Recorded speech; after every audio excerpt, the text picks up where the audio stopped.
सब बड़ा बडेरा वो जी, सब लोग लगाया वो जी, ठाकरिया ने समझा वो जी।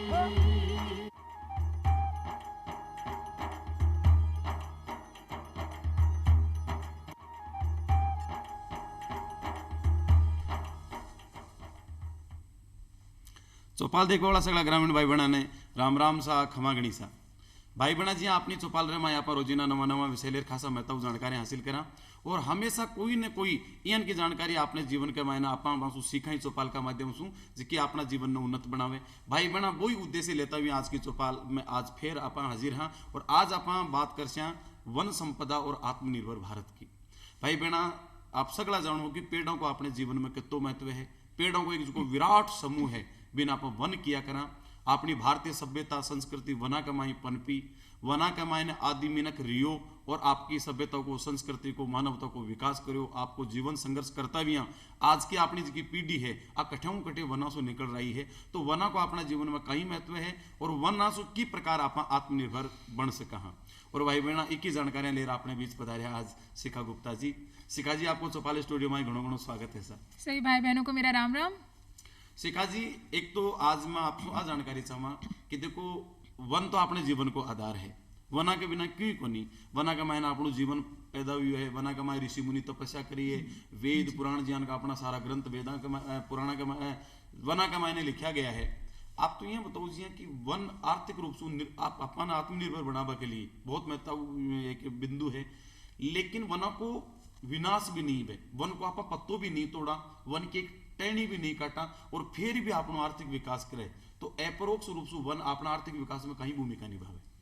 कविया जी यहाँ आप दो बातें कर रहे हैं एक तो आर्थिक विकास की और एक वनों की। तो एक अंग्रेजी में कहावत है मैं आपको बताती हूँ कि आवर कल्चर इज एग्रीकल्चर यानी हमारी जो संस्कृति है वो कृषि है और जहाँ आती है कृषि की बात तो कृषि के लिए हमें क्या चाहिए हमें जल चाहिए मृदा चाहिए अच्छी और इन सभी चीज़ों में जो है वनों का एक विशेष महत्व है।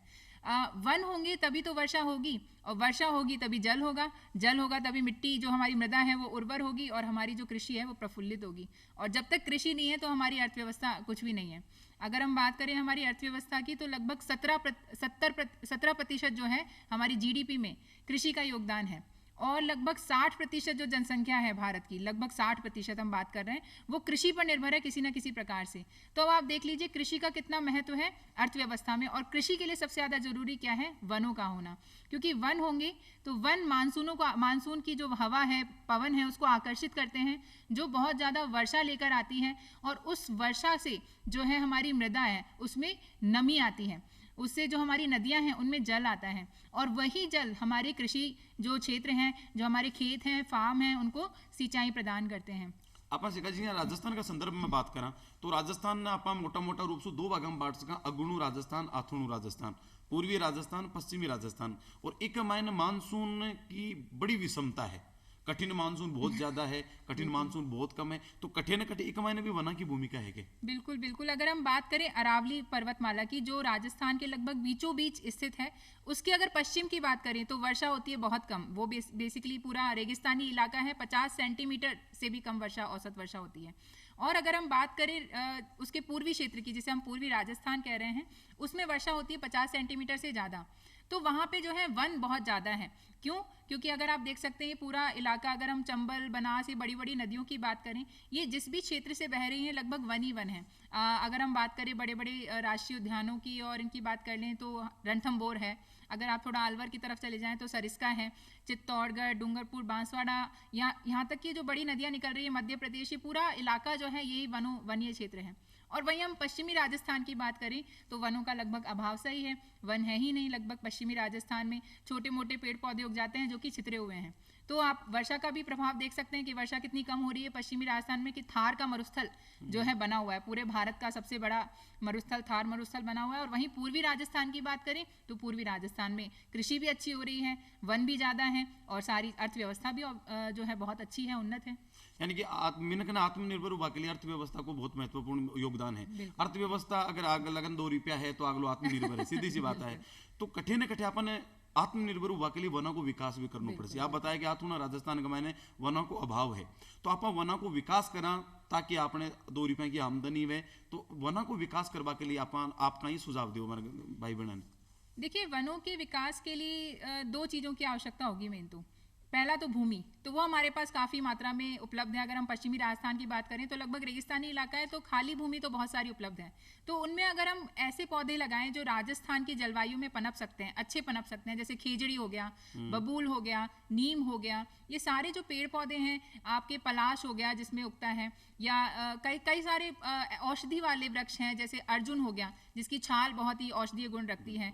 बहुत सारे ऐसे पौधे हैं, अगर हम उनको उगाएं आपने अरावली का मैंने देखा तो धोकड़ा का पेड़ बिल्कुल बहुत ही बहुत ज्यादा, फायदेमंद है। मतलब कई सारे वृक्ष तो ऐसे हैं जिनकी जड़ से लेकर पत्ती फूल सब कुछ उपयोगी है। आप उसको खा लीजिए, आप उसको उसके ऊपर खा लीजिए, पत्तल दोने बना लीजिए, आप चारे की तरह उसका उपयोग कर लीजिए। मतलब काफी सारे जो है उपयोग निकल के आते हैं वनों की। तो जब इतने सारे उपयोग हैं तो ऑब्वियसली इनके विकास की बात करने के लिए हम या तो इनको खाली भूमि पर लगाएं। दूसरा तरीका ये हो सकता है, जैसे सरकार काफ़ी काम कर रही है, काफ़ी परियोजनाएं चल रही हैं, जैसे हाईवे हैं, हमारे जो राजमार्ग हैं, इनके दोनों तरफ हम लगाएं, मंदिर हैं, विद्यालय हैं, ऐसी खाली पड़ी भूमियों पे वृक्ष लगाएं। या फिर हम कृषि के साथ भी जो है वृक्षों को लगा सकते हैं, जिसके हम बोलते हैं एग्रो फॉरेस्ट्री, यानी कृषि और जो वन है, इन दोनों को हमने एक साथ क्या है मिश्रित कर दिया। और ये बहुत ही फायदेमंद हो सकता है, ना केवल किसान भाई बहनों के लिए बल्कि पूरी अर्थव्यवस्था के लिए भी बहुत ही फायदेमंद हो सकता है। अपन जी मान लो अपन रेगिस्तान की बात कर दी अपन आतुना राजस्थानी, लेकिन अपन शहरों के आसपास जंगल डेवलप करना है, ये मिनी फॉरेस्टर लैंड ए जी अपन जयपुर है, जयपुर के मैं झालाना बहुत अच्छो वन क्षेत्र है, नारगढ़ बहुत अच्छो वन क्षेत्र है, इनका कई इनका शहर है जगह के आसपास वन्य क्षेत्र को नहीं, तो बात शहरों के आसपास वन्य क्षेत्र ने विकसित करना तो की प्रकार करा। देखो, पहली बात तो हम ही मानव लोगों ने सारे वन काट दिए। ये अरावली पूरा है, इसको काट के रख दिया हमने, जिसकी वजह से इतनी समस्याएं उत्पन्न हो रही हैं। और जो रेगिस्तानी मिट्टी है वो बढ़ती जा रही है पूरब की ओर। लेकिन हम जो है हमारे शहरों को जो है अभी भी बचा सकते हैं। जो ये दोहन चल रहा है इसको तो रोक ही दिया है सरकार ने। इसके अलावा एक जापानी जो है बॉटनिस्ट हुई थी, या जिन्हें हम बोल सकते हैं जीव विज्ञानविद थी, अकीरा मियावाकी। उनका एक मेथड था, उसमें क्या होता है कि जो जापानी मंदिर होते हैं उसमें उसके आसपास बहुत सारे वृक्ष लगा दिए जाते हैं, जंगल जैसा बना दिया जाता है। और जापान तक क्यों जाएं, हम अपने राजस्थान को ही देख लें, जितने भी बड़े बड़े मंदिर हैं, राजाओं ने बीघाओं जमीन छोड़ी है जिसमें बहुत सारे इन्होंने वृक्ष लगाए, जिन्हें हम कहते हैं ओरण। अलग जीर्ण माता का ओरण ले लीजिए आप, बड़े बड़े ओरण है राजस्थान में। तो उनका मकसद ही यही था कि वनों को किसी भी तरह से उनको विकसित किया जाए। और वो वर्णी नहीं थे, ओरण का मतलब होता है अभ्यारण्य। इन को जंगल जगह का मैं शिकार कर वो भी मना है, और पेड़ की टहनी काट वो भी मना है। तो निश्चित रूप से जीव की सुरक्षा हो रही है, पेड़ की सुरक्षा हो रही है, तो अपना आप वन की सुरक्षा है और वन की सुरक्षा पवित्र भूमि इन्हें हम कहते हैं। यहाँ से तो कई बार ऐसा होता है कि जब तक कोई जो उत्पाद है वो गिरेगा नहीं जमीन पर, तब तक आप उसे लेंगे नहीं। बहुत अच्छी बात। वो इतनी पवित्र भूमि है कि उससे हम पेड़ों से कुछ भी तोड़ते नहीं है, वृक्षों से हम कुछ भी तोड़ेंगे नहीं, किसी प्रकार का नुकसान हम वृक्षों को नहीं करेंगे। तो इनका वना से कौन कौन सा उत्पाद अपन प्राप्त हुए जिकांसु आपा अपनी आजीविका कमाने भी चीज ने अपना और 2 रुपया कमा सका। वनों से तो हमें इतने सारे उत्पाद मिल सकते हैं जिसकी गिनती नहीं है। अगर मैं गिनती भी करने बैठूं तो नहीं हो पाएगी। अगर हम शुरू कर लें, सबसे पहले तो हमें खाना, बहुत सारी खाने की चीज़ें जो है वन उत्पाद मिल जाते हैं। कैर ले लीजिए आप, सांगरी ले लीजिए आप, बहुत सारी और भी चीज़ें हैं जो हम वृक्षों से प्राप्त कर सकते हैं, जो जनरली वनों में ही होते हैं। इसके अलावा चारा हो गया, तो यानी फूड हो गया, फीड हो गया, खाना और चारा। इसके अलावा अगर हम बात करें तो बहुत सारे ऐसे पत्ते हैं जिनका इस्तेमाल हम पत्तल दोने बनाने में कर सकते हैं, यानी जिसके ऊपर हम खा सकते हैं। ठीक है। इसके अलावा बहुत सारे कुटीर उद्योग हो सकते हैं जो इस पे पनप सकते हैं। इसमें सबसे मुख्य अगर मैं बात करूं बांस की, बांस को हालांकि सरकार ने अभी जो है वन उत्पाद से हटा दिया है, पर लेकिन वनों के बाहर, वनों के अंदर तो अभी भी बांस जो है वन उत्पाद ही कहलाएगा। तो बांस को अगर आप देखिए तो बांस की लकड़ी से अगरबत्ती की जो लकड़ी होती है, डंडी होती है, स्टिक जिसे हम बोलते हैं, वो भी बनती है। बांस का अचार भी बनता है। बांस का जो है, बांस के जो चीजें हैं उससे हम पत्तल दोने ये सब चीजें भी बना सकते हैं। बांस के डब्बे भी बन रहे हैं, बांस की बॉटल भी बन रही है। तो कितने सारे कुटीर उद्योग हैं जो है बांस से बन रहे हैं। और यही नहीं, बांस इतना लंबा जाता है कि उसकी अगर छाया हो जाए, उस छाया में हम और वृक्ष उपजा सकते हैं। क्योंकि जैसे कि राजस्थान है, उसमें वैसे ही गर्म जलवायु है यहाँ की, तो मृदा की जो सारी नमी है वो तो उड़ जाती है, जब भी धूप पड़ेगी उसी से उड़ जाती है। तो उस नमी को रोकने के लिए बांस अगर उड़ा दे तो मिट्टी में नमी बनी रहेगी, वृक्ष जो है झुलसेंगे नहीं, जो गर्मी है उससे झुलसेंगे नहीं। और इसके अलावा कई सारी फसलें होती ही उसकी छाया में अच्छी है, जैसे काली हल्दी की हम बात करें, अदरक की बात करें, ये कुछ पौधे तो उसकी छाया में ही पनपते हैं। और इसके अलावा यही नहीं, हम लाख जो है, जो राजस्थान का मुख्य कल्चर है कि हमारी शादियों में भी कई रस्में होती हैं, लाख से जुड़ी हैं, हम महिलाएं जो है लाख हाथ में पहन के रखती हैं। तो ये जो लाख है ये भी वृक्षों पर ही पनपता है, पीपल के पेड़ पर इसका जो कीड़ा होता है उससे लाख प्राप्त होती है। हम जो सिल्क है जिसे हम रेशम बोलते हैं, वो रेशम भी जो है शहतूत के पेड़ पर जो कीड़ा होता है उससे बनता है। तो ये सारे उत्पाद जो है हमें वनों से मिल रहे हैं, लकड़ी मिल रही है, ईंधन मिल रहा है, जो हमारे घर में फर्नीचर है लकड़ी के उनसे। और धीरे धीरे जैसा कि अगर मैं बात करूं तो आप देख सकते हैं भूकंपों की गतिविधि बहुत ज़्यादा बढ़ रही है, इन दिनों आए दिन भूकंप आ रहे हैं। तो धीरे धीरे घरों में लोग कोशिश कर रहे हैं कि जैसा कि जापान में बहुत भूकंप आते हैं तो वो लोग अपने घर ही लकड़ी के बनाते हैं, ऐसा माना जाता है कि भूकंप से उनकी क्षति कम होती है। तो अगर धीरे धीरे कल्चर बढ़ रहा है कि जो बड़ी बड़ी बिल्डिंग बन रही है, फ्लैट सिस्टम जैसा कि आ रहा है सिटी में, तो इनमें क्या है, हम लकड़ियों का उपयोग ज़्यादा कर रहे हैं। तो वो सब कहाँ से हमें मिलेंगे, वो वनों से ही मिलेंगे। तो वनों का तो बहुत ज्यादा उपयोग है। यानी कि भारत ने आत्मनिर्भर बनना है तो कटे न कटे वनों को विकास करना बिल्कुल, पड़ेगा। बिल्कुल। और वना का विकास के लिए तेज की बात बताई कि जो खाली क्षेत्र पड़े है, शहर का आसपास है, जिया मंदिर का आसपास है, जिया जापान के मायने आप बताओ भी हिसाब से अपन पद्धति अपनाए और वना को विकास करना है ताकि आप वना के माध्यम से भी आप आत्मनिर्भर बन सका। आप बताइए आज भी धार्मिक क्षेत्र अपने जीण माता को ओरण है, करणी माता को ओरण है, अपना बड़ा बड़ा एज का ओरण है, इनका प्रकार का ओरण को आप संरक्षण करा और बासु कई उत्पाद ले अपन निश्चित रूप से आत्मनिर्भर। आप बहुत अच्छे उदाहरण बतायो, जब तेंदु पत्ता है, तेंदु पत्ता का पत्ता से आप पातल बना सका, डोना बना सका। एक गृहिणी जे मान लो घर को धनी खेती करवा गए हो तो आराम से घर बेटी बेटी पातल दोना बना और आपको यहाँ को अर्थव्यवस्था ने मजबूत बना को एक तंत्र खड़े कर सके। आप बताइए अगरबत्ती की बात सीख भी बांसु प्राप्त हुए, यानी कि बांस को आचार भी बने, बांस को आचार भी बना। जो पूर्वोत्तर क्षेत्र के मैंने बहुत बड़ा बहुत स्वादिष्ट अचार बहुत भी हरिया बांस को भी को बने भी है। और बांस के आपा अगर खेत के माई बारी यहाँ तो वो वन उत्पाद को नहीं भी के छाए में आपा जे आप बताइए कि अदरक बो सको हो, काली हल्दी बो सको, जो कि बहुत महंगा भाव के ऊपर बिके। और यानी कि चीजा का तो निश्चित रूप से आप अगर आप वन उत्पाद सोच समझ के साथ आप आपको इस्तेमाल करा, सोच समझ के साथ आप एक क्षेत्र के मायने उतरा तो निश्चित रूप से आप आत्मनिर्भर भी बन सका। अगर हम पश्चिमी राजस्थान की बात करें, जैसलमेर हो गया, बीकानेर हो गया, जोधपुर हो गया, अगर वहाँ कृषि की बात करें तो ज़्यादातर कृषि असंभव सी लगती है, क्योंकि एक तो पानी नहीं है, जल की बहुत कमी है, ऊपर से गर्मी इतनी ज़्यादा है। तो स्पेशली जो मूंग की दाल होती है या हम बाजरा ले लें, बाजरा होता है, ये बहुत सारी फसलें हैं। अगर इनके साथ हम जो है वृक्ष लगा दें इस प्रकार के जो वनी उत्पाद कहलाते हैं, तो इतनी बढ़िया खेती हो जिसकी मैं बता ही नहीं सकती आपको। ये कौन कौन सा पेड़ लगा सका आप जी बताओ आप? पेड़ जैसे अगर आप नीम का पेड़ लगा लीजिए, एक सिंपल सा उदाहरण है, नीम का पेड़ तो यहाँ का उगा रहता है। अगर अपन खेतों के चारों ओर नीम का पेड़ लगा लें तो नीम का जो तेल है, आजकल वैसे भी किसानों को ऑर्गेनिक फार्मिंग का बहुत ज्यादा चल रहा है, तो ऑर्गेनिक फार्मिंग में हम किसी प्रकार के रसायन का इस्तेमाल नहीं करते, लेकिन जो है खेतों में कीड़े तो होते ही हैं, तो कीटनाशक तो हमें चाहिए। तो नीम का तेल इतना बढ़िया कीटनाशक है कि तुरंत आपने जैसे ही डाला वैसे ही कीड़े खत्म।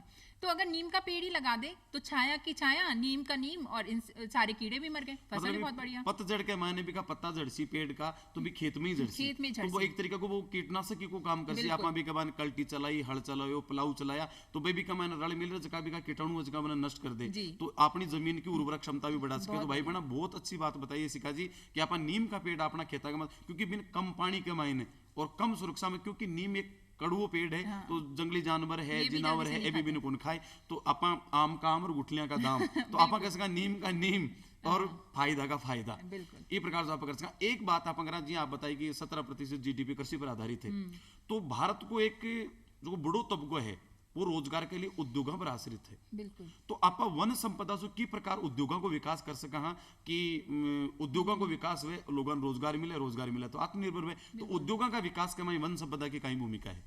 जैसे कुटीर उद्योग तो हमने बहुत सारे डिस्कस ही कर लिए, बहुत सारे जिन पर चर्चा कर चुके हैं हम। तेंदु पत्ता हो गया, अगरबत्ती हो गई, ये सब छोटे छोटे कुटीर उद्योग तो हैं ही।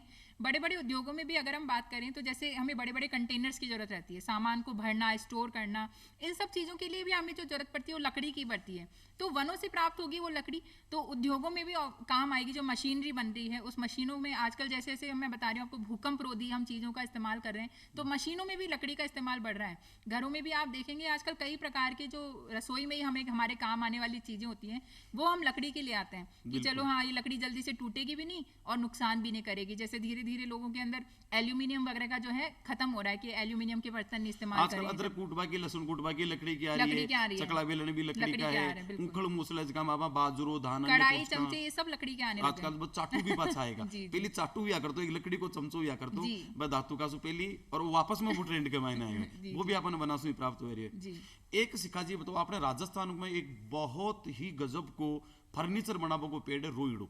बिल्कुल। और रोइडा को जो फूल है जो को तो राजस्थान को राज्य पुष्प है, बिल्कुल। और राजस्थान में एक खेजड़ी को पेड़ है। बिल्कुल। खेजड़ी आपनो राजस्थान को कल्प वृक्ष किया करे, राजस्थान को राज्य वृक्ष है, और दशहरा के दिन तो खेजड़ी की पूजा की भी। जाती है, बिल्कुल। ऋग्वेद के मायने सुम पवित्र नदी मानी गई सरस्वती जी की, राजस्थान जो होकर बया करती, और सरस्वती नदी के किनारे किनारे खिजड़ी का पेड़ है।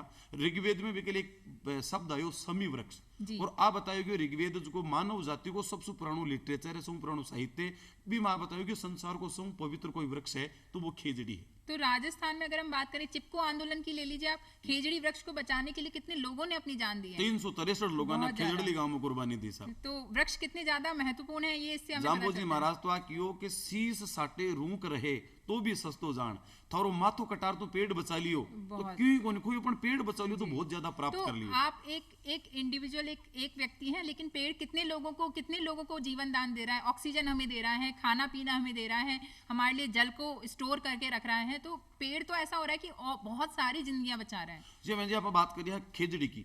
खेजड़ी राजस्थान को कल्पवृक्ष क्यों कहा, तो पवित्र क्यों है, दशहरा वन पूजा क्यों करे, वेदों को पवित्र। खेजड़ी को हर अंग काम आवे। खेजड़ी की पत्तियां बिना लूम किया करे। बकरी, भेड़ और ऊंट को सबसे मन पसंदीदा, सबसे स्वादिष्ट चारो है, और सबसे महंगा चारा, सबसे महंगा, सबसे पौष्टिक चारो है। खेजड़ी की टेनिया है वह ईंधन का रूप में सबसे ज्यादा काम आवे। इवन आपने फेरा कमाने, यज्ञ कमाने जिसकी लकड़ी काम लिया भी समीदा बोलिया करे, बस समीदा खेजड़ी की लकड़ी तो अति पावन है। बिका छोटा सू दवाइयां बने, बिकी जो फल है, फली है भी ने सांगरी किया करे। सो महंगी सब्जी, सो स्वादिष्ट, सो पौष्टिक है। जो को सांगरी की केर की सब्जी खाई भी गैस बादी नाम की तो कोई चीज ही को नहीं है। आज भी तकरीबन 700-800 रुपए किलो सांगरी मिला करे। ये एक पेड़ अपने राजस्थान में सेंधणु सहजन जिन बोलिया करे, सहजना की छाल दवाइयां के रूप में काम आवे, फली की सब्जी बने, बिका पत्तों को जूस पियो जाए। तो राजस्थान में भी आपा इनका पेड़ा ने संरक्षित करा, सहजनु है, खेजड़ी है, झड़बेरी, बारीक छोटा छोटा बोर लगा करे, बड़ा मीठा खट्टा मीठा भी आ करे, और वह कई कई दिनों तक चला, एक साल तक चला। सूखा बाद में भी बना पा, एक तरीका से राजस्थान को सूखो ड्राई फ्रूट है वो जो बेर है भी को पालो है, वो भी बड़ी काम की चीज है। तो अपन राजस्थान का लोग के कठे न कठे अपना जो परंपरागत अपना राजस्थान का वातावरण पैदा हो सकता बा पेड़ा जो मोह भंग हो रही है, और अपन दिखावटी पेड़ लगा रही है जो अपने वातावरण के अनुसार सजावटी पेड़ों की आवश्यकता नहीं, हमारे स्थानीय पेड़ ही इतने सारे, अगर हम उनको लगाएं वो ही इतने हमारे लिए उत्पादक हैं। इसके लिए आप कहीं संदेश देना, ग्रामीण भाई बहन कहीं आह्वान कर रहे हो आप, ये बताओ। ग्रामीण भाई बहनों, सबसे पहले तो आप लोग इन पेड़ों को बचाइए जो आसपास है, इनको काटे नहीं। सबसे पहले तो सभी लोगों से ये निवेदन है कि पेड़ों को, वृक्षों को काटे नहीं। दूसरा जो है, अपनी खेतों में, अपने खेतों के आसपास जो है वृक्ष ज्यादा से ज्यादा लगाएं। एक मैं पढ़ रही थी किस दिन एक लेख, तो उसमें लिखा था कि अगर आप ये जो हमने मियावाकी मेथड पढ़ा था कि जिसके अंदर आपने खाली भूमि पर पेड़ लगा लिए, जो स्थानीय पौधे हैं उनको लगा लिए, या खेतों के आसपास या शहरों में जो है आपने पेड़ लगा लिए किसी खाली स्थान पे, गार्डन में, 20 सालों के अंदर अंदर वो इतना अच्छा आपको उत्पाद दे देंगे कि 20 सालों के बाद तो वो अपने आप ही पनपते रहेंगे। आपको जरूरत ही नहीं है, बस आप तो जाओ और वहां से उत्पाद ले आओ और आपकी अर्थव्यवस्था एकदम चकाचक। बिल्कुल सही है। अच्छा, एक बड़ी बात अपन देखा तो अगर पेड़ है जटे तो बटे वातावरण शुद्ध है, ऑक्सीजन मिल रही है, सुबह सुबह लोग घूम रहा है शहरा में, गाँव में, सारा का सारा सैर करवा निकले, वह केवल मात्र ये उद्देश्य के साथ निकले कि ताजा ऑक्सीजन। आज इसको पोल्यूशन गाड़ियों को है, वो गाड़ियां सुबह सुबह निकले को नहीं, विश्व पहली बात ताजा ऑक्सीजन अपने फेफड़ा में जाए, अपन निरोग ना। तो जटे वन है, जंगल है, पेड़ है, तो निश्चित रूप से आदमी निरोग है। आजकल इतनी समस्या उत्पन्न इसलिए हो रही है कि हमने पेड़ काट दिए, तो इंसान को जब हमारी आंखों को हरा रंग नहीं दिखेगा तो उसका असर हमारी पूरी बॉडी पर, पूरे शरीर पर नजर आता है। जितनी भी डिप्रेशन की समस्याएं, तनाव है, ये सब जिंदगी में बढ़ता जा रहा है, उसकी प्रमुख समस्या यही है कि हमने हमारे आसपास के जंगल, वन, ये सब काट दिए। अगर हम देखेंगे हमारे आसपास हरियाली रहेगी, एक तो शुद्ध हवा मिलेगी हमें, ऑक्सीजन, जिसे हम लेने सुबह सुबह पार्क में जाते हैं, क्योंकि हमने पेड़ तो काट दिया हमारे पास, हमें गार्डन में जाना पड़ता है, पार्क में जाना पड़ता है। कई लोग तो वहां तक भी गाड़ी लेकर जाते हैं कि पार्क में घूमने जा रहे हैं तो चलो गाड़ी से चलते हैं, वहां तक जाएंगे शुद्ध हवा लेने, और इतना तो पॉल्यूशन प्रदूषण आपने फैला दिया पीछे। उसके अलावा वहां जाएंगे, वो जो हरियाली होगी उसमें बहुत सारे चिड़िया बैठेगी, पंछी बैठेंगे, उनका घोंसला होगा, उनकी आवाजें होंगी, उस चहचहाट से जो हमारा मन प्रसन्न होता है, जो हमारी मानसिक हमें शांति मिलती है, सुकून मिलता है, वो सब इंसान ने खो दिया है।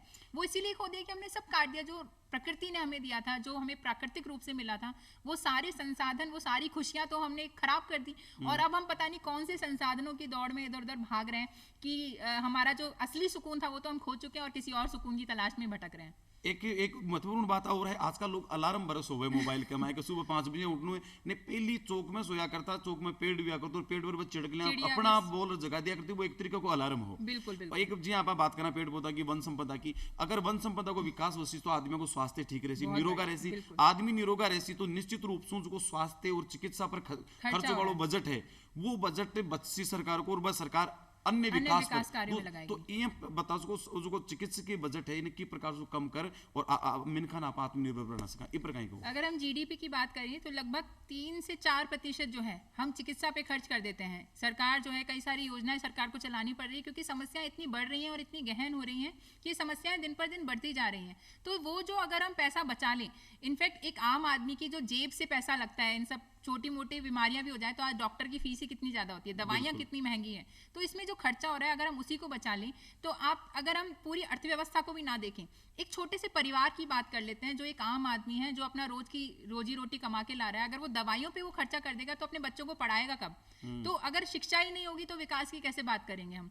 तो यानी हमें वो जो पैसा है जो हम अननेसेसरी बिना मतलब के हम इन सब चीजों पे खर्च कर रहे हैं, स्वास्थ्य पे, दवाइयों पे, अगर हमारी प्रकृति को अच्छा कर ले और वही पैसा हम दूसरी ओर लगा दें, जैसे विकास पे लगा दें, विकास के बाद शिक्षा पे लगाएं, हम शिक्षा पे खर्चा करें, उन्नत से उन्नत शिक्षा हम लोगों को दें, मुफ्त शिक्षा दें। आजकल जो सरकार बात कर रही है कि 8वीं कक्षा तक जो है फ्री जो एजुकेशन रहती है, मुफ्त शिक्षा दे रही है सरकार, तो उस पर खर्च करें। इसके अलावा जो हमारे विकास के साधन है, जैसे मान लो रोजगार हम नए पैदा कर दें, जैसे अगर मान लो हम उसी बजट को किसी सपोज हम मान लो पेड़ लगाने का एक रोजगार शुरू कर दें कि जो राजमार्ग हैं उनके दोनों ओर पेड़ लगाने के लिए हमें कुछ लोग चाहिए, तो उनको रोजगार हमने मुहैया करा दिया, तो ये सब तभी पॉसिबल हो पाएगा जब सरकार के पास पैसा होगा। पैसा तो सारा हमारा इन सब चीजों पे खर्च हो रहा है। एक बड़ी बात यह है कि विकास हुए, लेकिन बार सरकार की यह सोच भी है कि विनाश रहित विकास हुए, जिसका सतत पोषणीय विकास किया करे, तो आपा वना सो आत्मनिर्भर तो बन सका, हाँ, लेकिन वन बचा भी रहे, क्योंकि आपा नहीं तो भी को वो करोड़ को आबाड़ी पीढ़ी भी है, भी के बाद में भी पीढ़ी ऐसी, तो वन भी बचा रहे और विकास भी हुए। तो इस मामला में आप कहीं कहना चाहो? वन ही अगर हम देखें तो वनों की एक विकास भी हो जाए, आप चीज को दोहन भी कर सका और वन बने भी रहे। वनों की अपने आप में एक गुण होता है कि वो अपने आप ही बने रहते हैं। वन जो होगा, जो वन के पेड़ हैं वो अपने आप ही खुद ही बने रहते हैं, 20 साल तक बस वो एक बार बड़े हो जाएं, उसके बाद उनकी अपने आप ही ये गुण होती है कि वो अपने आप ही बड़े होते हैं, झड़ते हैं, पत्ते झड़ते हैं, नए पत्ते आ जाते हैं, उत्पाद लगातार देते रहते हैं, और इसी तरीके से जो शुद्ध हवा है वो बनी रहेगी, जो वर्षा है वो धीरे धीरे ज़्यादा होने लगेगी। अगर मैं आपको बताऊं एक प्राचीन समय की बात बताएं, अगर हम हड़प्पा मोहनजोदड़ो चले जाएं तो उस समय ये सारी सभ्यताएं इसी इलाके में थी। अगर हम देखें कालीबंगा एक मुख्य सभ्यता क्षेत्र था जो कि राजस्थान में स्थित है, हनुमानगढ़ के पास। तो इस क्षेत्र में अगर हम कालीबंगा की बात करें तो सारी सिंधु सभ्यताएं किसी ना किसी नदी के आसपास थी, लेकिन अभी इस क्षेत्र में क्या है, कोई बड़ी नदी है ही नहीं, एक घग्गर है, छोटी सी नदी, जिसमें भी अगर बाढ़ आती है तो श्रीगंगानगर तक जाती है, वरना तो वहीं तक रह जाती है। तो अगर हम बात करें, यानी प्राचीन समय में ये इलाका ऐसा रहा होगा जहाँ पे बहुत वर्षा होती होगी, तभी तो इतनी बड़ी सभ्यता यहाँ पनप सकी थी। ऋग्वेद में तो ये ना बहुधान्य क्षेत्र की, और गंगानगर जो क्षेत्र है बहुधान्य क्षेत्र का, तो दो आब हो, दो नदियां ही, सरस्वती और द्वेषवती, दोनों के बीच को क्षेत्र बहुधान्य क्षेत्र और बहुत अन्न तो वो इतना पानी वहां पे आता ही इसलिए था क्योंकि उस टाइम वृक्ष नहीं थे। फिर धीरे धीरे लोहे की खोज हो गई, लोहे की खोज आ गई तो धीरे धीरे वृक्षों को काट दिया इन्होंने लोहे से, क्योंकि पेड़ तो बहुत भारी थे उस टाइम, क्योंकि जितनी वर्षा होगी उतना ही पेड़ भारी होगा और जितनी कम वर्षा उतना ही पेड़ हल्का होगा, यानी लकड़ी हल्की होगी। तो हल्के पेड़ तो कट जाते हैं लेकिन भारी पेड़ आसानी से नहीं कटते, तो लोहे की जरूरत थी उसके लिए। जैसे ही लोहा आया, लोहे की कुल्हाड़ी आई, तो सारे पेड़ इन्होंने काट दिए। अब पेड़ काट दिए तो ये सभ्यताएं अपने आप ही खत्म हो गई। तो आप देख लीजिए अपनी सभ्यता को बचाना है या लुप्त करना है हमें। जी, पुरानी सभ्यता में लुप्त भी असभ्यता भी लुप्त हो जाए, और इल सभ्यता ने बचानी है तो अपन कुल्हाड़ी ने बगा देनी है, समुद्र का माए फेंक देनी है, पेड़ा ने बचाना है और पर्यावरण को संरक्षण करना है। एक जंगला का मायने शिखा जी कई यानी कि औषधियां भी है, छोटा छोटा पौधा है जगह 1 साल के लिए उगे और बस 6 महीना के बाद की उम्र में 6 महीने के बाद में कई हजारों बीज बिखेर और भी के बाद में खुद भी नष्ट हो जाए। तो आपा बना सो यानी कि कौन सा पेड़ का आपा उखाड़ भी लेवा जी अब मैं कहूँ अश्वगंधा है, एलोवेरा, गुआर पाटा है, यानी कि चीजें की खूब पैदावार पे आपका नष्ट होगा सो पहले आपका ऐसन के बीज छोटे चले जाए। अमरवेल है बहुत तो निकल लागे कोई पेड़ के ऊपर फैले, यानी का कौन सा आपा पौधा है जगह अपनी अर्थव्यवस्था आत्मनिर्भर बनवा के लिए आप जंगलों से प्राप्त कर सका। ऐसे बहुत सारे पौधे से एलोवेरा ये आपने डिस्कस किया, जैसे ग्वार पाठक की आपने बात की, तो ग्वार पाठक के औषधीय गुण तो है ही हैं और फिर दोबारा वो अपने बीज बिखेर देगा तो अपने आप ही पनपता रहेगा, तो और ज्यादा पेड़ जो है अपने आप ही हो जाएंगे उससे। तो एक पेड़ आपने बचाया तो 100 पेड़ अपने आप ही बच गए।